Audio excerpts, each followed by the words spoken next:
If you own or are looking to start a small business in the state of California, you may be wondering, do I need a seller's permit in California for my business? This is a really important question because you want to make sure that when you set up your business, you have all of the proper registrations and permits in order to be compliant with your state and your county. Today, I'm going to cover exactly who does and who does not need to register for a California seller's permit. There are a few different criteria that you need to look at in order to determine if you must register for and hold a California seller's permit. Number one, if you plan on making 3 or more tangible sales within a 12-month period, then you are required to hold a California seller's permit. Once you are no longer making sales, then you must close it out. Number two, you need to look at if you are selling tangible or intangible products. Tangible products are going to be actual physical goods that you provide to the customer, while intangible products are going to be products that do not have any sort of a physical component. Now, there's a gray area here that confuses a lot of people. What if a customer or a client purchases services and there is no tangible product, but then later on down the line, those services result in the creation of a tangible product that is purchased later? In this case, if that labor is going to result in the creation of a tangible product, then all of that labor is taxable as well. An example of this would be if you are a photographer, your services that later on down the line result in the creation, printing, and sale of a photo album would then need to be taxed. Because you are obligated to pay this sales tax, you must hold a California seller's permit.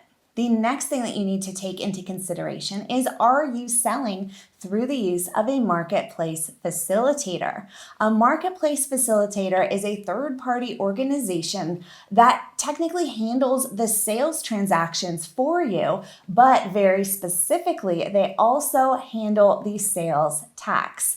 A marketplace facilitator is going to be not only a company that handles those transactions, but they must collect and remit the sales tax to the CDTFA directly. If the marketplace that you are using is collecting and remitting the sales tax on their own, that sales tax is collected, but it never comes to you, then they are a marketplace facilitator. An example of a marketplace facilitator would be Etsy, where Etsy is actually the one transacting the sales and collecting and sending that sales tax over to the CDTFA. If you're using a marketplace facilitator, you do not need to hold a California seller's permit and you do not need to remit additional sales tax. Why? Because the marketplace facilitator is technically the one transacting the sale and responsible for the sales tax. Keep in mind, however, that if you are utilizing a third-party platform such as Shopify or Squarespace, they are allowing you to create your own shop, transact your own sales, and you are responsible for remitting that sales tax. They do not remit it for you.